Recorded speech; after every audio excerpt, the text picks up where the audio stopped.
റാഫി കരീം കൂടി ചേരുന്നുണ്ട് ഇപ്പോൾ കൊച്ചിയിൽ നിന്ന്. റാഫി, ഈ എറണാകുളത്ത് സൗത്ത് റെയിൽവേ സ്റ്റേഷൻ ഉൾപ്പെടെ ഈ പാർക്കിംഗ് നടത്തിയ പരിശോധനയിൽ എന്തൊക്കെ വീഴ്ചകൾ കണ്ടെത്തിയിട്ടുണ്ട് റാഫി?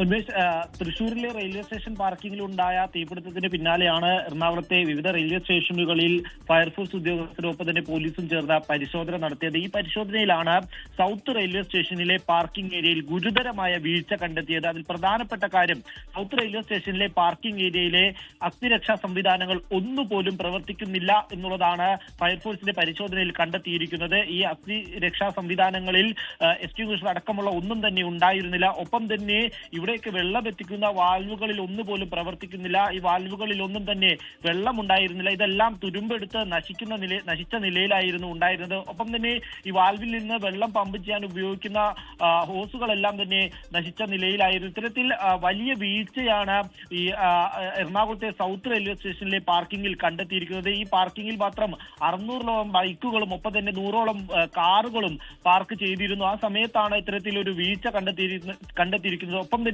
ഈ പാർക്കിംഗിൽ ഉണ്ടായിരുന്ന ജീവനക്കാർക്ക് ഇത്തരത്തിലുള്ള അഗ്നിരക്ഷാ സേനാ ഉപകരണങ്ങളൊന്നും തന്നെ ഉപയോഗിക്കുന്നത് സംബന്ധിച്ച് ഒരു പരിശീലനവും നൽകിയിരുന്നില്ല. ഇവർ ഇത് ഉപയോഗിക്കാൻ ഇവർക്ക് അറിയുകയുമില്ല എന്നുള്ള മൊഴിയാണ് ഇവർ ഫയർഫോഴ്സിനും പോലീസിനും നൽകിയത്. ഒപ്പം തന്നെ ഈ സൗത്ത് റെയിൽവേ സ്റ്റേഷനിലെ VIP പാർക്കിംഗിലും പരിശോധന നടത്തിയിരുന്നു. ഇവിടെയും ഒരു അഗ്നിരക്ഷാ ഉപകരണങ്ങളും ഉണ്ടായിരുന്നില്ല എന്നുള്ളതാണ് ഫയർഫോഴ്സിന്റെ കണ്ടെത്തൽ. ഇതിനുശേഷമാണ് എറണാകുളത്തെ നോർത്ത് റെയിൽവേ സ്റ്റേഷനിൽ പരിശോധന നടത്തിയത്. നോർത്ത് റെയിൽവേ സ്റ്റേഷനിലും സുരക്ഷാ വീഴ്ചകൾ കണ്ടെത്തിയിട്ടുണ്ട്. ഇതെല്ലാം പരിഹരിക്കുന്നതിന് വേണ്ടിയുള്ള ഒരു റിപ്പോർട്ട് റെയിൽവേക്ക് നൽകാനാണ് നിലവിൽ അഗ്നിരക്ഷാ വിഭാഗം തീരുമാനിച്ചിരിക്കുന്നത്. ഇതുമായി ബന്ധപ്പെട്ട റിപ്പോർട്ട് ഫയർഫോഴ്സ് ഉടൻ നൽകുമെന്നുള്ളതാണ് അറിയിച്ചിരിക്കുന്നത്. റാഫി കരീം, കൊച്ചിയിൽ നിന്ന്. ലോകത്തെവിടെയായാലും ഏത് സമയത്തും 24 വാർത്തകളും ഓഗ്മെന്റഡ് റിയാലിറ്റി പാക്കേജുകളും എക്സ്പ്ലെയിനറുകളും വിശദമായി കാണാൻ ഞങ്ങളുടെ യൂട്യൂബ് ചാനൽ നിങ്ങൾക്ക് സബ്സ്ക്രൈബ് ചെയ്യാം.